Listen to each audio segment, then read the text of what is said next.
La participación ciudadana será fundamental en mi gobierno, porque el derecho y la responsabilidad de construir este país es de todos.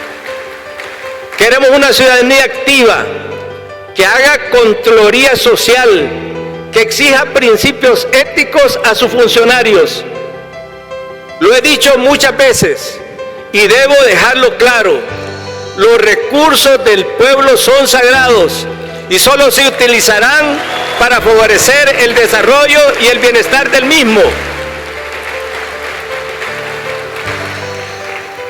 Tal como se hizo en este gobierno, continuaremos el compromiso de no más corrupción.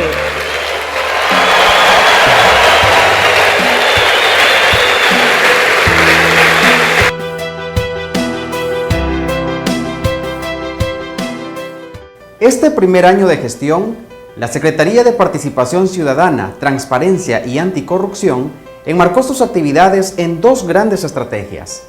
La primera, la promoción de la participación de la ciudadanía como protagonista principal de la gestión pública y la gobernabilidad democrática.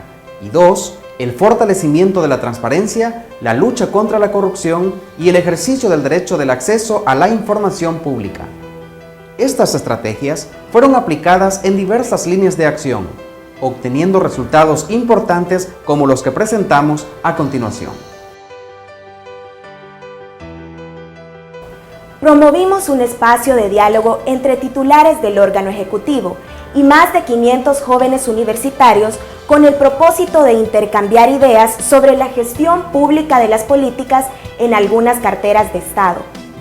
Junto a la Secretaría de Comunicaciones se dio inicio al programa presidencial Gobernando con la Gente, con el propósito de dinamizar la interacción de las instituciones públicas con la población. Esta Secretaría participa activamente en las tareas de planificación, organización y seguimiento del programa.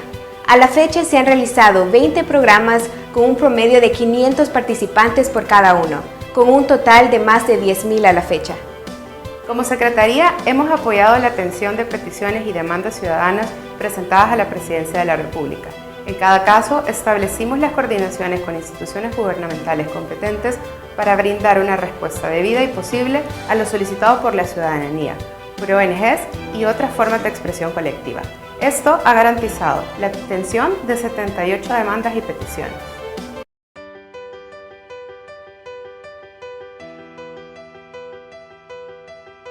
Con el propósito de enriquecer el capital social, crear redes de trabajo y cooperación entre sí, se elaboró un directorio de las organizaciones existentes en todo el territorio. Se incluyeron datos de 4.149 organizaciones sociales, asociaciones ciudadanas y grupos sociales. Se realizó una consulta ciudadana con el propósito de conocer las dificultades y desafíos del proceso de legalización de organizaciones sociales. Gracias a los resultados obtenidos, se está explorando con el Ministerio de Gobernación y Desarrollo Territorial la facilidad de obtener trámites desde las gobernaciones departamentales. La consulta se realizó a través de 6 talleres con asistencia de 84 representantes de sectores sociales y organizaciones de distintas zonas del país. Para elevar la calidad de la participación ciudadana, se construyó una política mediante el proceso participativo con 212 representantes de entidades del Ejecutivo y organizaciones de la sociedad civil. El proyecto de política se encuentra en proceso de aprobación para su lanzamiento público. Esta política consideró elementos del anteproyecto de Ley de Participación Ciudadana que fue entregado oficialmente al Presidente de la República por el Grupo Gestor. Apoyamos técnicamente en la formulación de políticas públicas en materia de participación ciudadana para otras instituciones como el ISSSTA y el CNR. También trabajamos junto a la Secretaría de Cultura para validar la Política Nacional de Pueblos Indígenas. En las distintas actividades realizadas coordinadamente con las diferentes instituciones, obtuvimos una participación de más de 280 personas.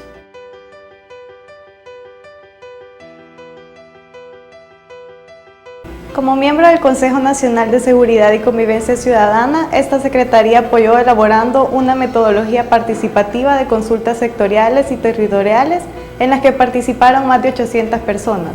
Esto contribuyó a la elaboración del Plan El Salvador Seguro.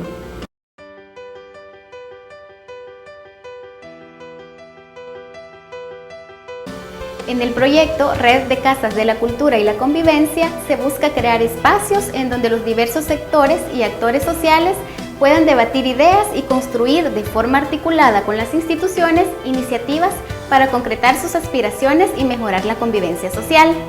La primera fase tiene un alcance de 10 casas ubicadas en los municipios priorizados por el Consejo Nacional de Seguridad Pública y Convivencia. Para fortalecer el conocimiento de experiencias basadas en la metodología de planificación desde abajo expuestas por la cientista social Marta Harnecker, se realizó una actividad donde participaron la Red de Desarrollo Territorial, ONGs, estudiantes, personal de esta secretaría y la ciudadanía en general.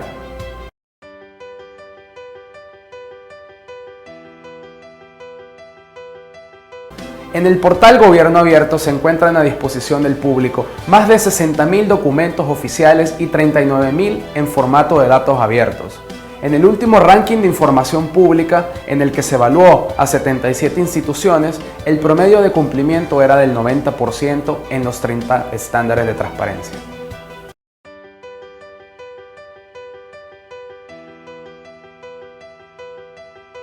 Se continuó fortaleciendo el mecanismo de rendición de cuentas desde la Secretaría con la finalidad de que se profundice el diálogo de calidad con la población y que las instituciones se sometan al escrutinio público. Se logró que 81 instituciones rindieran cuenta y participaran en ellas 14.985 personas. Además, se está trabajando en la formulación del primer informe nacional sobre probidad y rendición de cuentas.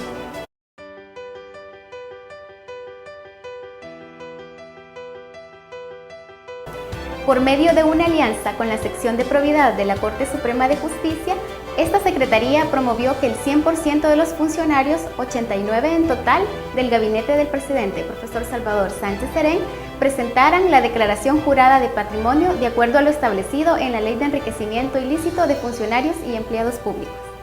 Esta Secretaría ha diseñado lineamientos para la publicación de información sobre los procesos de selección y contratación de recursos humanos en el órgano ejecutivo, con el objeto de reducir la discrecionalidad y prácticas indebidas. Está previsto que el sitio web esté habilitado el último trimestre de 2015.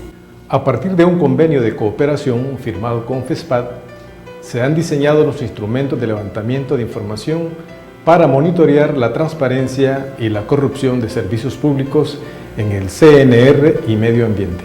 Mediante la gestión de quejas y avisos se obtiene información para contrarrestar las debilidades o amenazas en la gestión pública y mejorar la satisfacción de la ciudadanía frente a los servicios públicos recibidos. En este periodo de gestión se han estudiado, analizado y acompañado un total de 136 casos.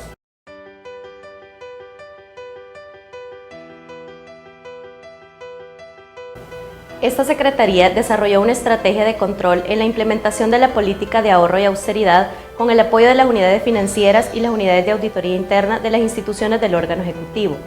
Estas unidades reportaron 50.6 millones de ahorro en el periodo de septiembre de 2014 a marzo de 2015.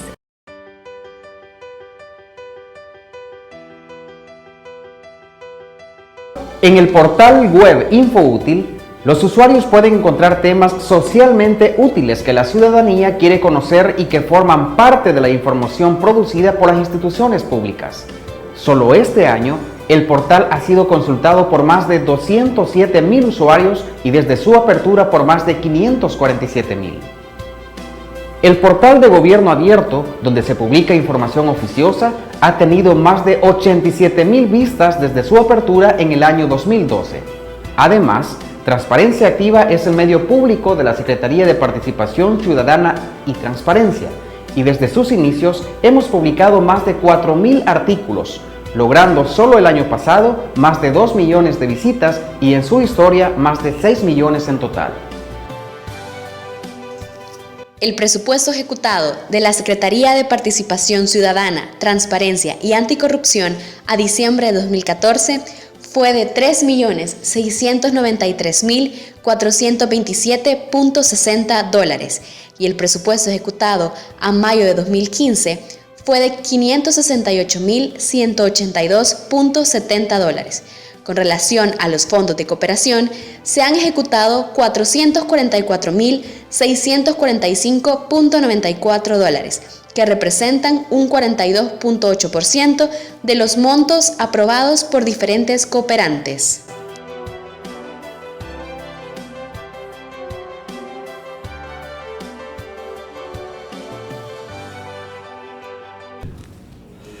A ver, muchas gracias por estar aquí.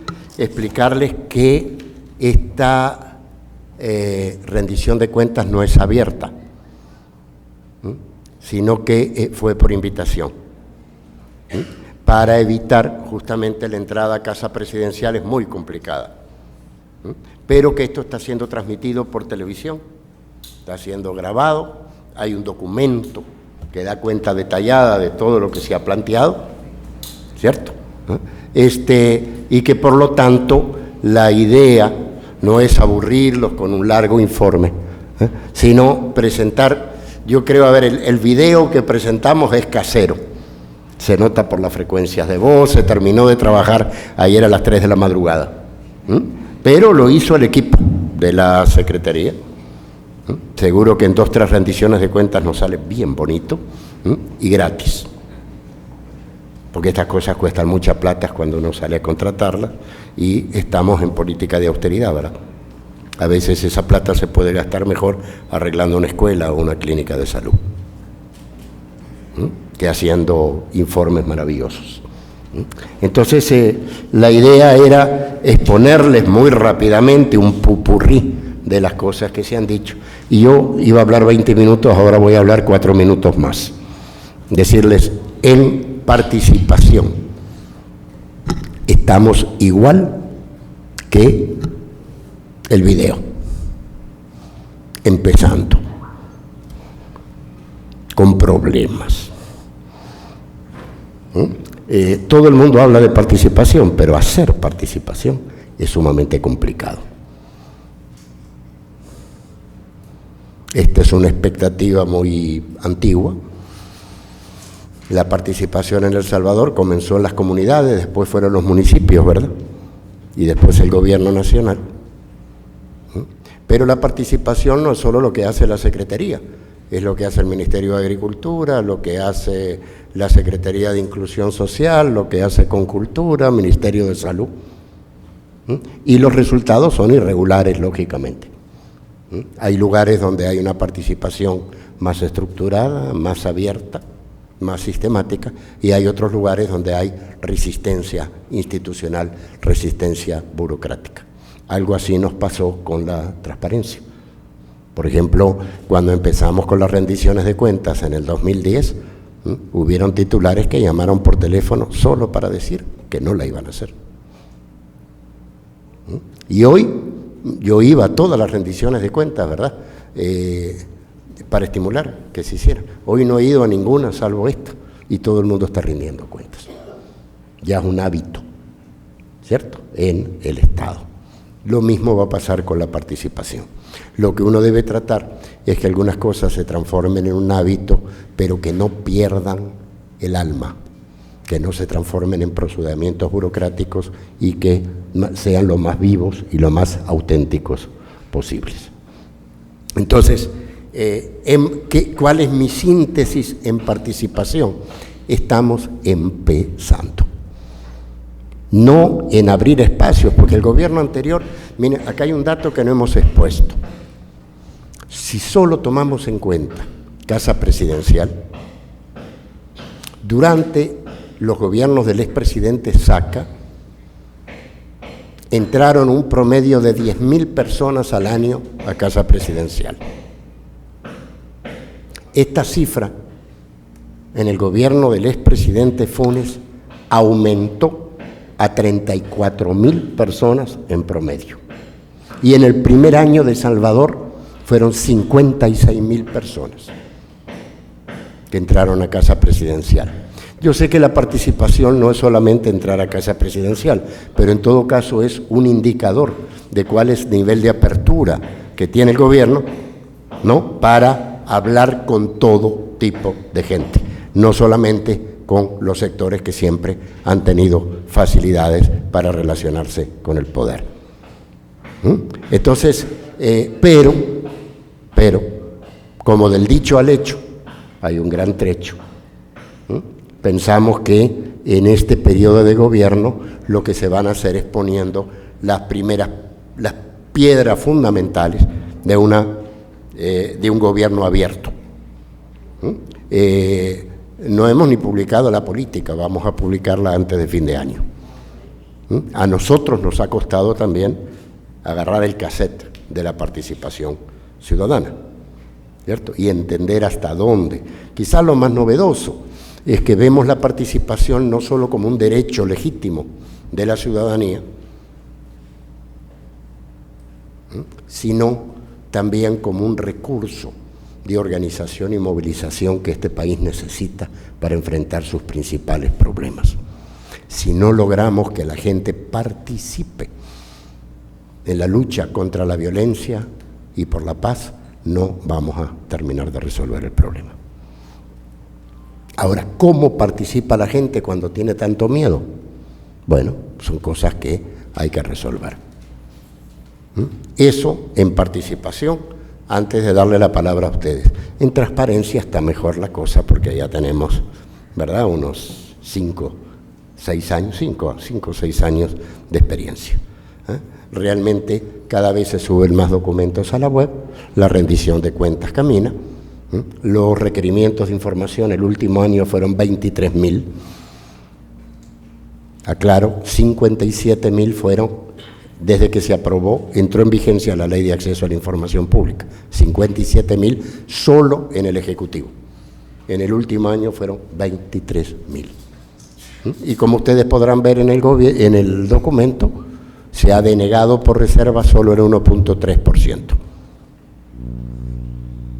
Hay un 4.7 o 4.3 de información que no se da porque se declara inexistente. Lo cual es muy normal, yo creo que hasta poquito es. Y usted me dice, ¿y qué información es inexistente? Bueno, los acuerdos de paz, por ejemplo. Estaban inexistentes porque se lo había llevado un presidente a la casa. Entonces, tenemos que mejorar los archivos, tenemos que mejorar el compromiso y las reglas cumplidas con respecto a cómo se maneja la documentación pública. No puede ser que, y eso no es solo papel también, no puede ser que cambie un gobierno y quedan los discos duros de las computadoras vacíos, que es lo que tradicionalmente ha pasado en el país. Eso implica mejorar la capacidad de archivos, crear archivadores. Generalmente se manda archivo a la gente que no saben dónde ponerlo. En El Salvador no hay ni siquiera una carrera universitaria de archivistas, lo que también señala el poco respeto que hemos tenido al pasado. ¿Cierto? Entonces, bueno, pero 23.000 demandas de información, y un 4% que no se encuentra, que es generalmente información antigua, y información reservada 1.3%, información confidencial 1.3% también. Quiero aclarar que confidencial no quiere decir, ¿qué quiere decir confidencial? Porque se malentiende. Confidencial es la información que solo puede conocer uno, no es que no se puede conocer. La persona, sus datos de salud son confidenciales para todo el mundo menos para ustedes mismos. ¿Por qué hay un 1.3% de datos confidenciales? Porque hay mucha gente que manda a otros, a familiares, gente en Estados Unidos que manda a familiares a buscar información. Esa información solo se le puede entregar a la persona que es dueña de la información. A mí me puede interesar conocer el estado de salud del novio de mi hija, pero yo no puedo ir a pedir su expediente médico. Solo él lo puede conocer. Eso es información que es confidencial, ¿cierto? Pero mucha de esa información se ha entregado. ¿Y a quién se le ha entregado? A los dueños de la información, que es la persona titular de ese derecho. Entonces, estamos bien. Siguen insistiendo con los viajes del presidente Funes. Yo quiero aclarar lo siguiente. Hay 5.000 viajes de funcionarios publicados. 5.000. Y hemos agarrado llave con uno. la información de los viajes del presidente es parcialmente o totalmente reservada en todos los países del mundo, en todos, sin excepción. Para el caso, en Uruguay, se publica un decreto ejecutivo que dice quiénes viajan, cuál es el viático y lo que se le da para viajes. Y esa es toda la información que es pública. Y hay casos, yo lo averigüé personalmente, que han demandado más detalles y le han dicho lo que se da a conocer es eso que está en la web, nada más. Y después lo que el presidente informa, ¿va? Cuando viaja el presidente Sánchez Serén, hasta conferencias de prensa hace después de cada viaje. Pero realmente es el primer representante del país, ¿verdad? Es decir, y no se dice que hay una discusión, el instituto ya ha resuelto sobre eso, es caso cerrado para el instituto. La argumentación en favor y en contra está expuesta en la web, pero hay 5.000 viajes más que nadie dice, que están absolutamente expuestos públicamente. O sea, podemos decir que la apertura y la documentación al acceso a la información es abierta. La Asamblea Legislativa ha dado a conocer por su lado, ¿se acuerdan? Los asesores de la Asamblea.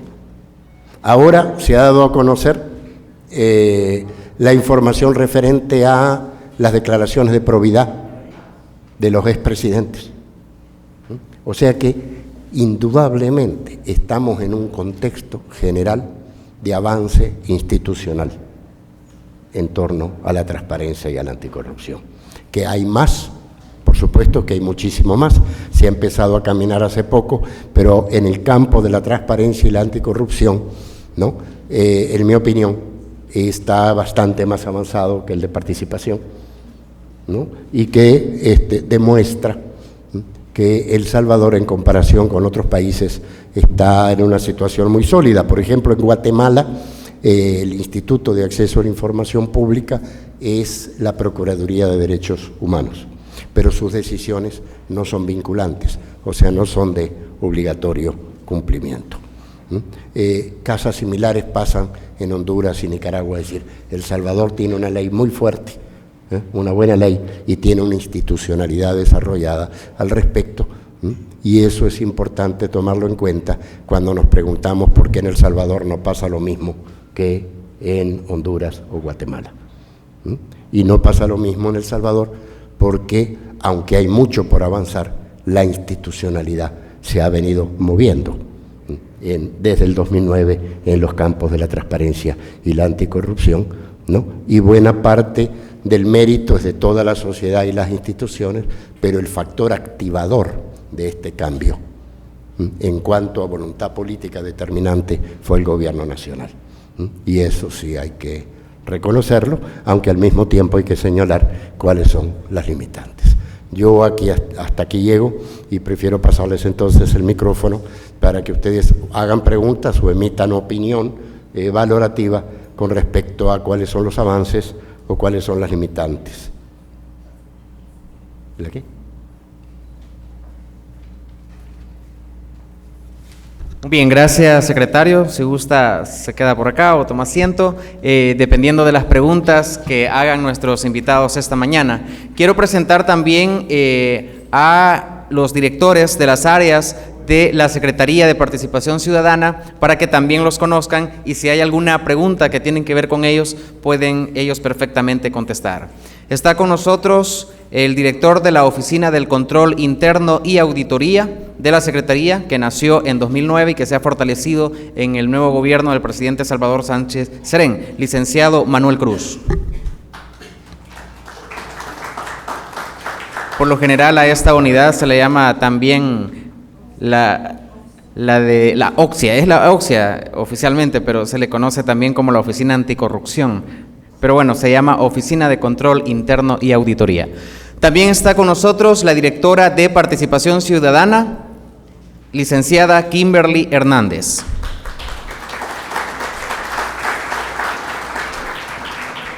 Ya la conocen, ella en la anterior subsecretaría de Transparencia era la directora de Transparencia. ahora está en el área de participación ciudadana, en donde se están haciendo esfuerzos muy importantes, las asambleas ciudadanas y bueno, otros temas que se están ejecutando en este periodo. También está con nosotros la licenciada Aurora Cubillas. Ella es la directora de Transparencia.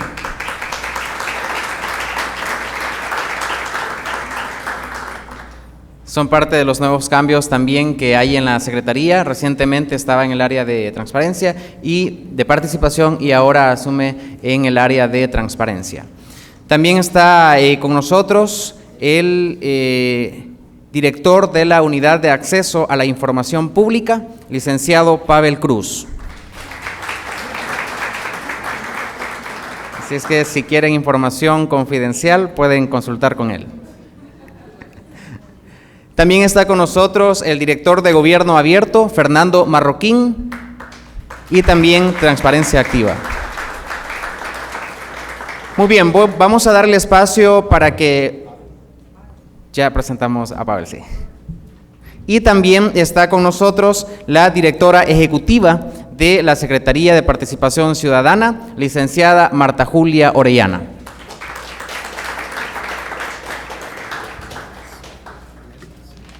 A ver, muy rapidito, somos 62 personas, 40 mujeres, y la mayoría jóvenes, así que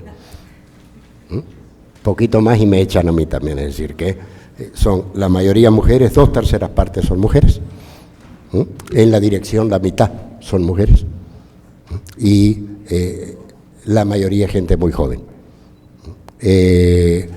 Y de las 62 personas, 12 están en áreas de servicio y las otras 40 personas están estructuradas en las diferentes departamentos que han mencionado, o sea que es pequeño. Tenemos también algunos estudiantes haciendo horas sociales con nosotros, sobre todo en comunicaciones, que nos están ayudando bastante.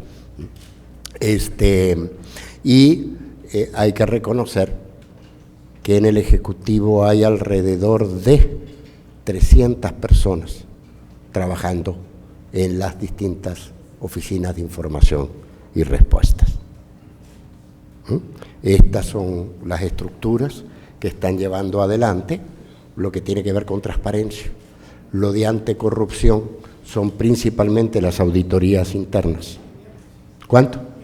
Que son unas 500 personas con las cuales trabajamos en red.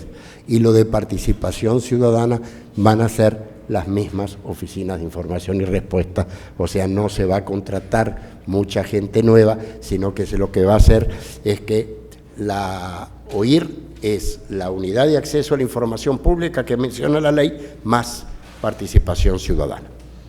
Pero eso es para ubicarse, ¿no? 62 personas, ¿no? 12 en área de servicio y 40 en los distintos departamentos. Muy bien, no sé si alguien tiene preguntas que quiera hacerle al secretario de Participación o también a uno de los directores si lo estiman conveniente. Vamos a dar un espacio a un par de preguntas porque les explico.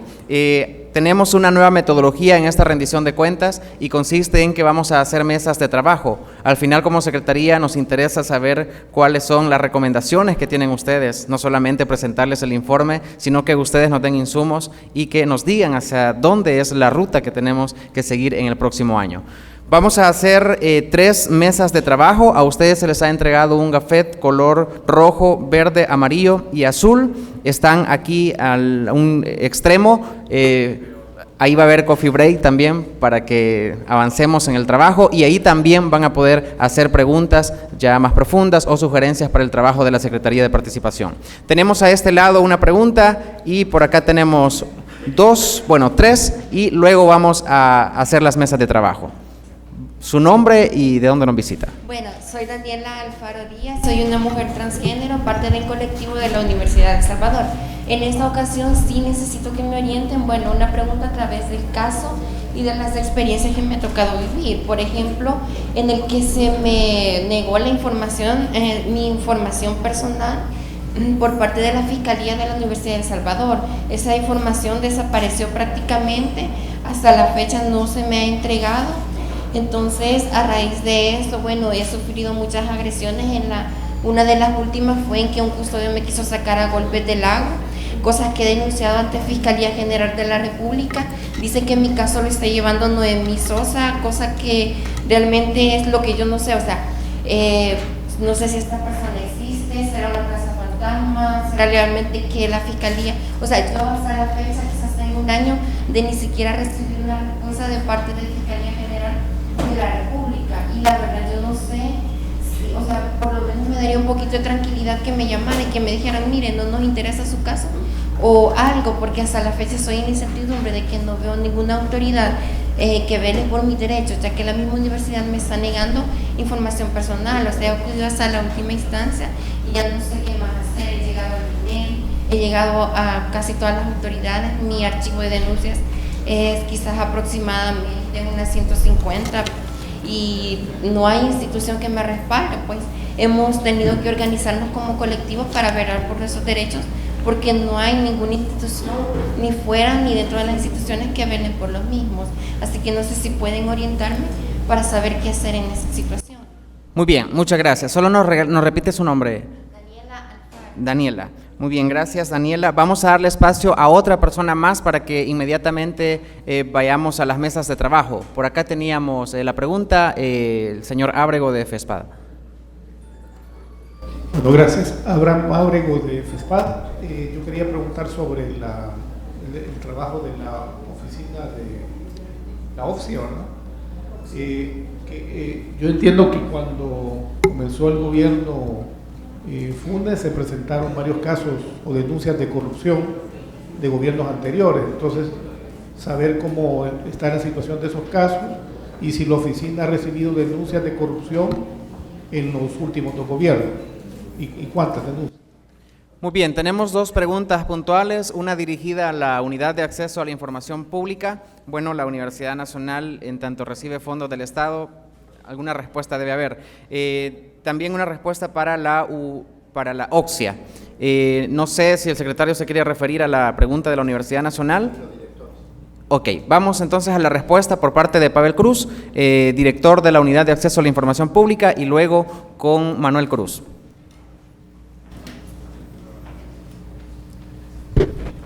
Sí, de acuerdo a lo que entendí, usted ha interpuesto también procedimiento ante la Fiscalía General de la República. Y de esa información, de ese procedimiento, usted no se le ha dado información actualmente. En el instituto. Me dieron 48 horas para presentar la información que yo quiero que se me requiera, que se me dé por parte de Fiscalía. Esto lo hice debido a que alguien me comentó que todas mis denuncias las vio en la basura. Debido a esto las solicité a la Fiscalía y bueno, pues me indigna pensar que realmente eso fue lo que hicieron, porque no me la dieron. O sea, lejos de eso se limitaron a decir que no tenían nada. Puse mi recurso de apelación, citaron a ambas partes, tanto a mí como al fiscal, y no llegó el fiscal, solamente llegó un representante del señor rector. Entonces, debido a esto, yo presenté ya mis notas de lo que yo quiero que se me presente. Bueno, no me han dicho nada, pero para esas alturas yo creo que ya deberían de por lo menos haberme dado un avance de qué es lo que se ha hecho en el Instituto de Acceso a la Información Pública. El instituto dio un plazo de 48 horas.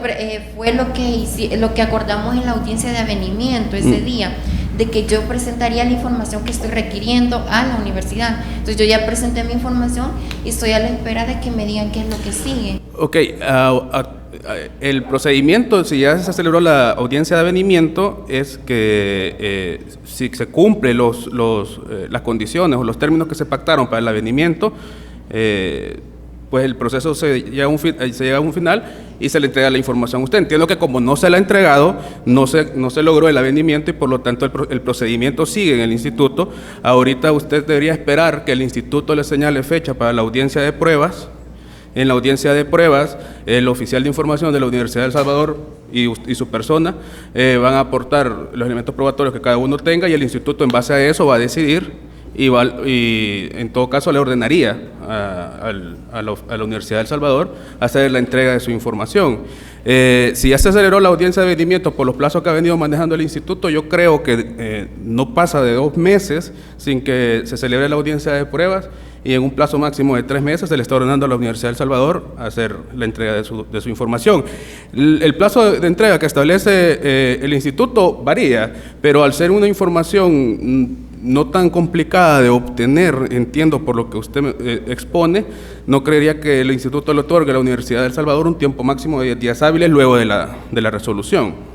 Y, sin embargo, nosotros como OIR de CAPRES le ofrecemos a usted asesorarla en cuanto al procedimiento que existe actualmente en el instituto, y también podemos consultar con el oficial de información de la Universidad del Salvador sobre su caso particular. El reglamento ordena a las unidades de acceso a la información pública a establecer cooperación entre ambas. Entonces nosotros como OIR de CAPRES le podemos asesorar más allá del procedimiento que usted ya lleva en el instituto. Entonces nos ponemos a la orden, y si quiere le entrego mis datos después para que nos aclaremos.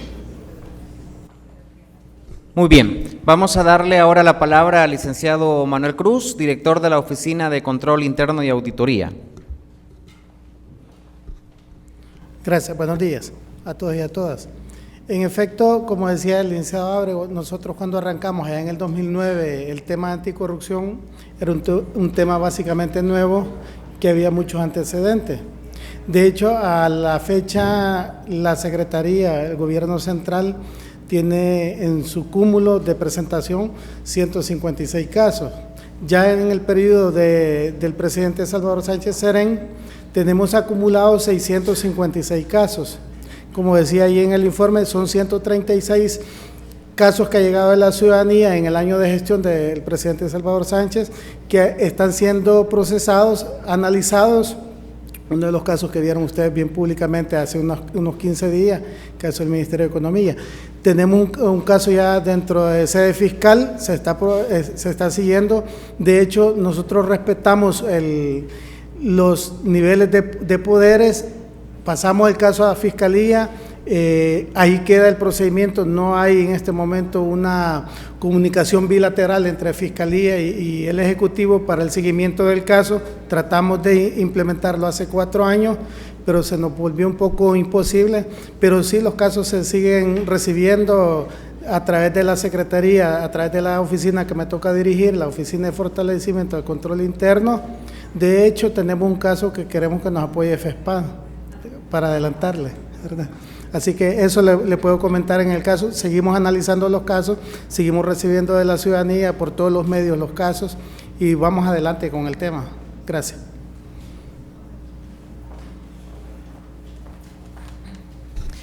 Muy bien, ahí están las respuestas en atención a las inquietudes. Le voy a dejar la palabra al secretario de Transparencia. A ver, esto de los casos de corrupción tiene mucho morbo, ¿va? Quiero aclarar 2 o 3 cosas. En primer lugar, en general, la información sobre los casos estudiados es reservada. Hubo un debate hace poco con un caso del Ministerio de Economía, ¿verdad?, que tenía connotación laboral. No sé si lo vieron.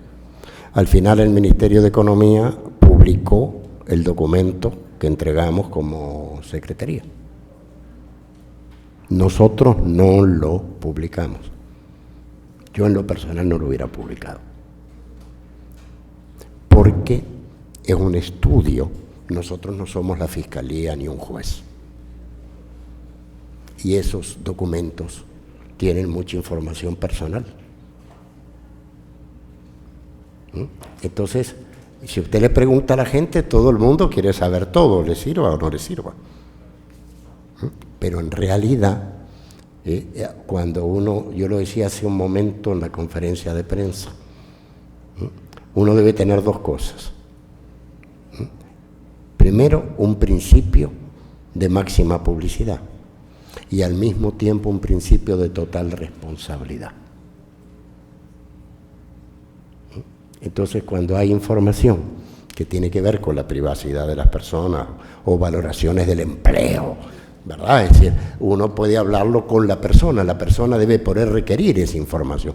Otra cosa es que esa información se haga pública y uno lo pueda ver en un... Yo en eso he aprendido después de 5 años a ser muy mesurado, porque destruir el prestigio de una persona se hace en 2 segundos.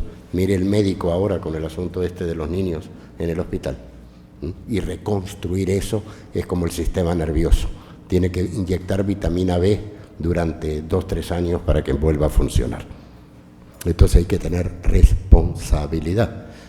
2, ¿qué casos hemos hecho públicos? Cuando ya están en fiscalía o cuando están en el sistema judicial. Por ejemplo, nosotros en la práctica somos los que hicimos el estudio del caso de la Diego de Holguín, pero el que la presentó fue el ministro Gerson Martínez. Lo hicimos por solicitud del ministro Gerson Martínez y se hizo público hasta que el ministro fue y lo presentó en la Asamblea Legislativa. Hay otros casos que se han hecho públicos y que no están en el sistema judicial, pero sí en fiscalías, particularmente 2. El de Infocentros, que es un caso de 16 millones y que desaparecieron prácticamente. Los Infocentros, digo, no los 16 millones. ¿Cierto? Y el otro caso es el de FECEPE, que es un fideicomiso que se hizo para estimular la generación de empleo con calidad. ¿Verdad? Pero después, si hay casos, se acuerda incluso casos, el caso del IPFA, relacionado con el expresidente de la Asamblea Legislativa. Entonces nosotros, cuando salimos públicamente a hablar del caso, es porque lo habíamos estudiado, de oficio, y no estudiamos al expresidente de la Asamblea Legislativa, porque sería una falta de respeto que el Ejecutivo investigara a un diputado, pero sí investigamos el IPFA, ¿cierto? Porque el IPFA está dentro del área del Poder Ejecutivo y por lo tanto sí nos interesaba informar al presidente en primer lugar para saber si habían habido irregularidades o no de parte del IPFA.